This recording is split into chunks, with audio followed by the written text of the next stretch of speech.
It's time for metal expanding table part 2. Materials have been requisitioned. First up, we have some very fine aluminum rail track here. I have 18 pieces of this. It's the same stuff I used on the other table, and I'm going to use it again. It worked great. I also have some wheel kits that come with it. It has a little Delrin wheel. Here's one without the bag around it. And it just rides in there. It's a V-groove, it comes with bearings, and it works pretty good. I really like it. For the cable, I have some fishing leader wire here. I've never used it for fishing, only for projects, but it works pretty good. 7x7 bundle, 27 thousandths diameter, 90 pound test, stainless steel, uncoated. To test our concept, I have also a precision circle device here, which I pulled out of the scrap bin. And we're gonna attach something like this on to it. Let's get it in frame. So that goes on there in the center. A little spacer block for the tail here to keep it up. This is gonna rotate around and our cable will be on here. We're just ballparking on sizes. A little bit of rail action on there. And we'll do this and move the car back and forth.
Rather than make a new cart to fit on here, drill holes, these ones won't work, here, and then try to do a split to make sure it sits on there nice, it has occurred to me that what I should do is take one of my existing carts, rip it down the center, and patch it back together.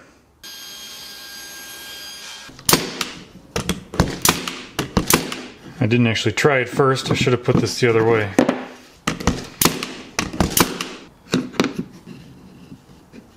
I was gonna try and nail it in place, but I guess I don't need to do that. I just need to know where it goes. And that place is right here.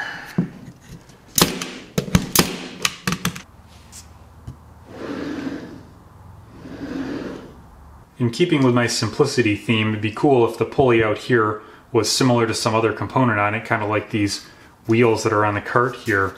So if I was to put one of them there, that would work great. I've been grinding the mental gears here, trying to figure out how the cable is going to go from a path, which is right here, two parallel ones, down, and then begin to wrap around this surface here. And I thought I could embed something like this, the cable will pass over that, it'll be fine, but really the problem here is that I have very little vertical to work with. This is a prototype, and in the real one there's going to be 10, 12 inches here, so you could very easily redirect the cable down, have it change a little bit, and then have plenty of room to put another roller to redirect it and begin the wrap around here. Since it is a prototype though, I can afford to do things a little goofy and make them in ways that wouldn't work normally. So, somewhat ironically I suppose, my plan is to take this and bring it on top of here and put it back towards the area where it is on the real one.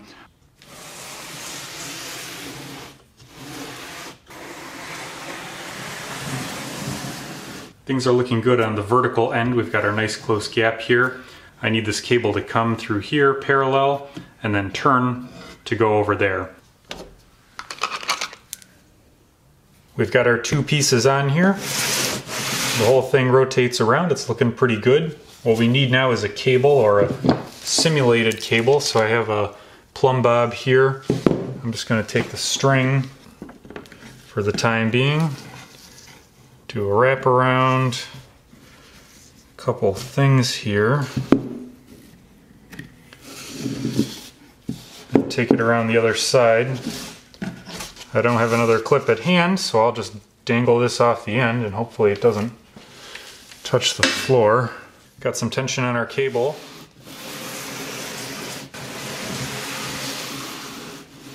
So we're gonna go this way and it's gonna come out, out, out, out, out, over the peak, and as we continue to travel, changes direction.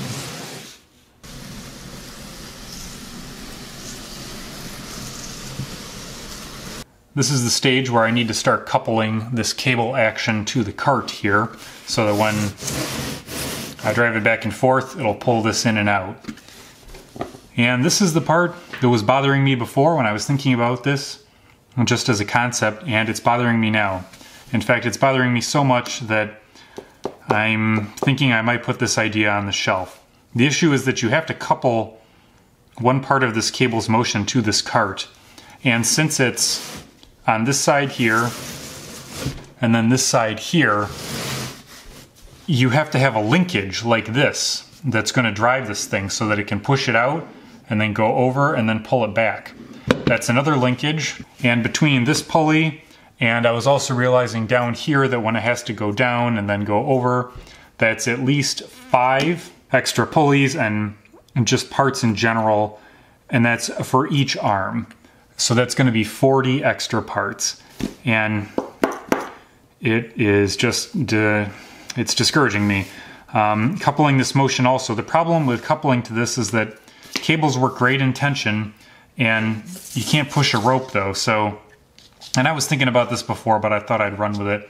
I'm basically going to be clipping onto it something like this, and if there's any load in the other direction, it's going to have this tendency to want to wiggle the cable to one side or to slightly buckle it off like that, and you could do fancy things to try and help that, but the problem's still going to be there. It's just the nature of the device.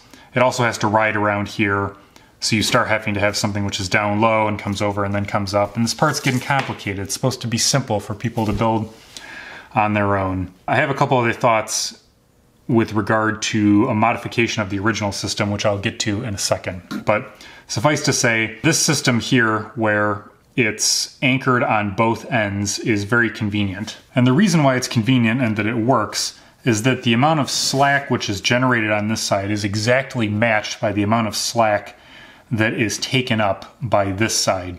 And that means that we can pull tension on the cable, and that maintains tautness in the system, but a very tense cable does not actually influence the motion of this cart at all. The cart doesn't care. The cart only cares about what the difference is and not how much tension is actually in the cable.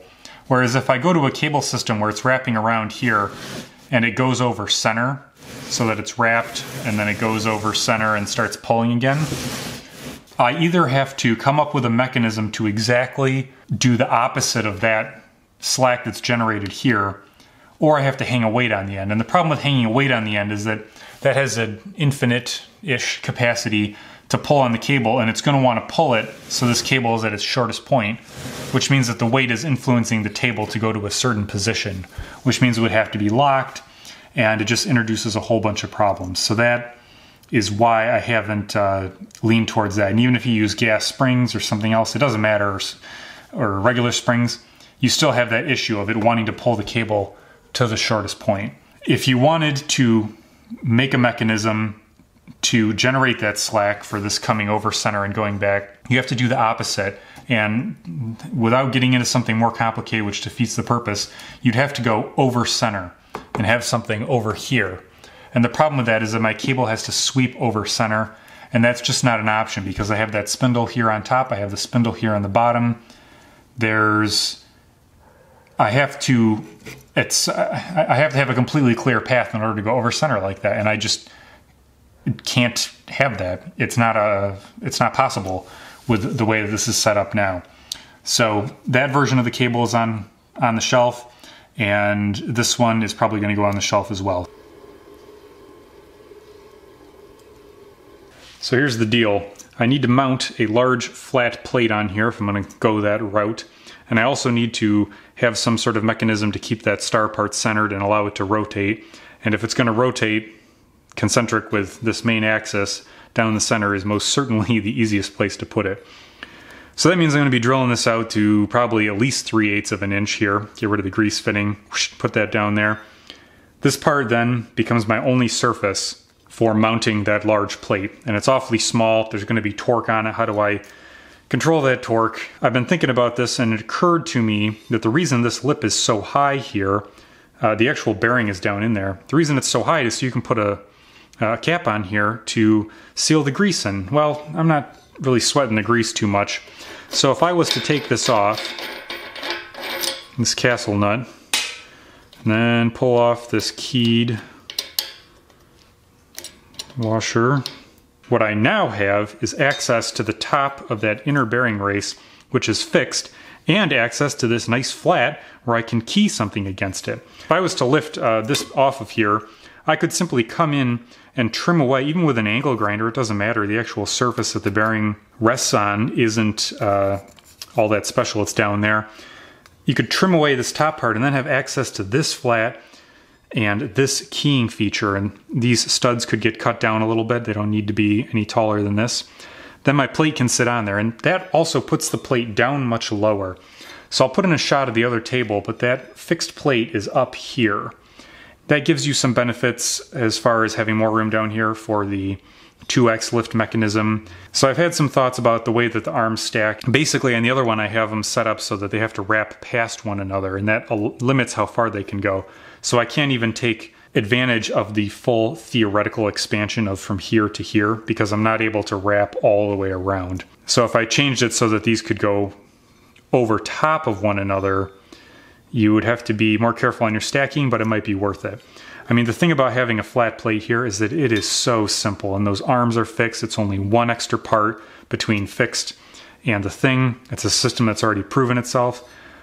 Getting this mechanism down below with the cables was very appealing, but I'm not feeling it right now. I'm getting that sense that it's getting complicated. So I think I'm gonna put that idea on the shelf for the time being and refocus on this current one.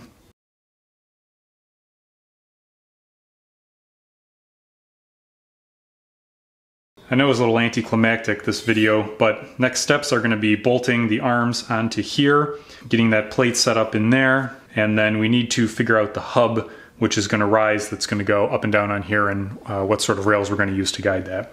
So that'll be next video. Thank you for watching.